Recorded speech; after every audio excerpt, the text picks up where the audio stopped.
श्री स्वामी समर्थ। आज नवरात्रीचा दुसरा दिवस आहे, वार मंगळवार आहे। आजच्या दिवशी एक खूप छान घरगुती उपाय, जेणेकरून तुमचे जे शत्रू आहेत, जे तुम्हाला समोरून माहिती आहेत किंवा माहिती नाही कुठे राहत आहेत, कोण राहत आहेत, जगामध्ये कुठेही आपले शत्रू असू शकतात, कोणालाही आपल्या गोष्टी खटकू शकतात।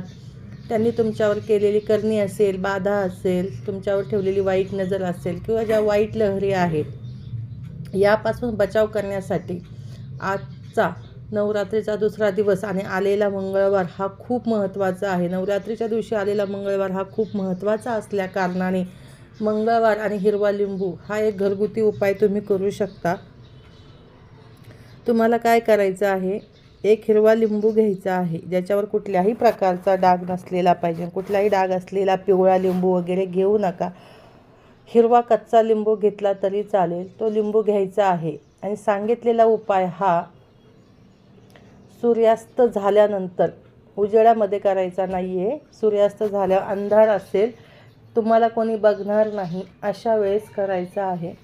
तुम्हाला एक लिंबू घ्यायचा आहे आणि त्याच्यावर तुम्हाला काळ्या शाईच्या पेनाने, मग तो पेन मार्कर असू द्या किंवा कुठलाही पेन असेल तरी चालेल, काळ्या शाईच्या पेनाने शत्रू हा शब्द लिहायचा आहे। शत्रू लिहिल्याने तुम्हाला माहीत नसतं की तुमचा कोण शत्रू आहे, कुठे आहे, कसा आहे। असा लिंबू घ्यायचा आहे, त्याच्यावर शत्रू असे नाव लिहायचे आहे।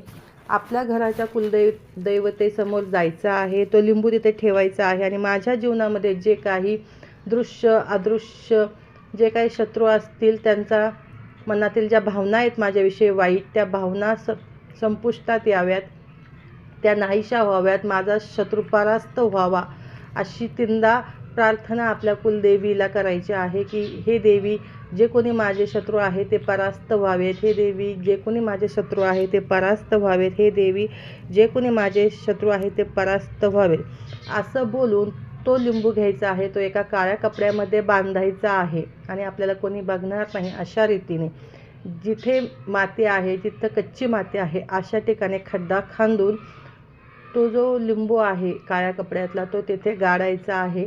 घरी यायचं आहे, हातपाय तोंड धुवायचं आहे।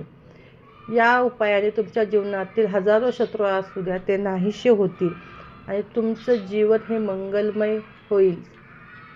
तुम्हाला ह्या लिंबूच्या उपायाने नक्कीच चांगलं असं जीवन प्राप्त होईल आणि तुमच्या जीवनातील सगळी दुःख आणि जे काही शत्रू आहेत, दृश्य अदृश्य, हे दोन्हीही नाहीसे होतील। हा उपाय तुम्ही नक्की आज मंगळवारी करून पहा।